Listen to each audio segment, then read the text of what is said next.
It's another Bite Size with Sean and Darren from Cloud9 Spain. Thanks for joining us. Great to see you. As always, please keep those questions coming in. We love questions, even if they're silly or crazy. Yeah, there's no such thing, is there? No. Well, some stupid questions. Sometimes, yeah.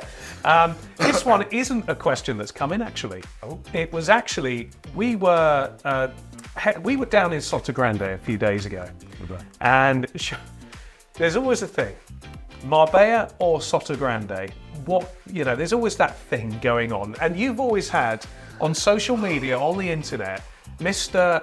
kind of Marbella, Mr. Montemayor, when Sotogrande's mentioned, it's like... And I was down there with you a couple of days ago. I really like it down there. I think it's got something to offer. So what's been your issue in the past? Right, do you know what? You have to bear in mind how long I've been here. I've been here a long time. So I came here 23 years ago. And coming from the UK, you would think that a 45-minute or 35-minute drive down the coast would be nothing. You know, I used to drive an hour to go to work. But when you're here, there's so much around you in your kind of local environment that you forget there's a place down the road that could be equally as beautiful, but it's 35 minutes. 35 minutes drive? I'm not doing that, my goodness. And I think also what didn't help in terms of my knowledge of Sotogrande, going there and checking it out, was the fact that if you're coming from Marbella, it was difficult to get to. Well, it wasn't that difficult to get to, but there was always the Ronda Road junction. And you were either this side or that side of it. Anyway, that's old hat now. There's a tunnel in San Pedro and there's actually a toll road. So who needs that? Who knew? Anyway, Sotogrande, beautiful place. Yeah. Just pristine, yes. Almost too pristine. Yes. Because it's designed by an American guy as a man-made resort. You can tell that. There's a lot of American influence. It feels down there. You've got the marina, you've got the lovely developments. Yeah. La Reserva, for example, as well. It's all beautiful stuff. Look at you getting into it. I know. Yeah, so there's 4 distinct quarters to Sotogrande. There's the marina, there's the coastal section, which they call Kings and Queens. And then the other side of the highway, there's La Reserva Sotogrande, which is kind of like the new quarter. And then there's the Almenara and Valderrama, that's the word I'm looking for, golf course, which is very, very famous. So my argument, not argument, but my thing with Sotogrande has always been, if you like horses, boats and golf, Sotogrande is world class. You'll be absolutely bowled over by it. And that's true. But if you want anything else, it's just a bit quiet, particularly in the winter. Now, Sotogrande has grown up over the last 23 years. It has. It's got much, much better. There's shopping centres, there's more restaurants, there's La Reserva's got its own beach club inland. It's good. There's things to do. I still feel that there's not enough to do day to day that would attract me to live there. But that's just me. We have clients who absolutely love it. So who am I to say? It's got one of the best schools, if not the best school on the coast.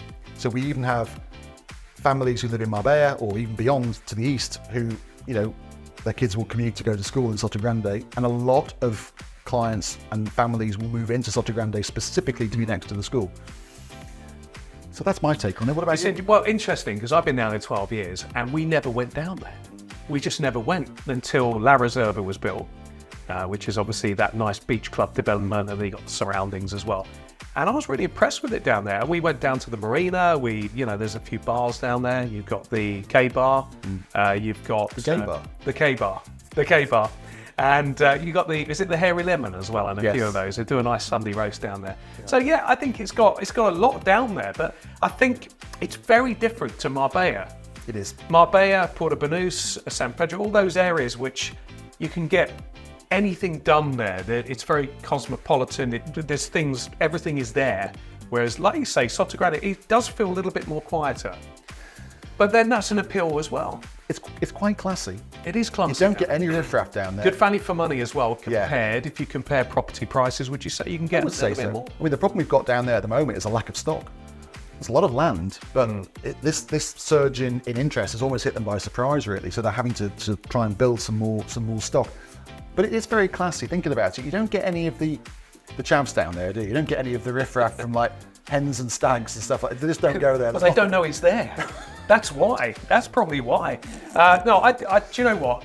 It's got a very flat area of land down there as well. It just feels open.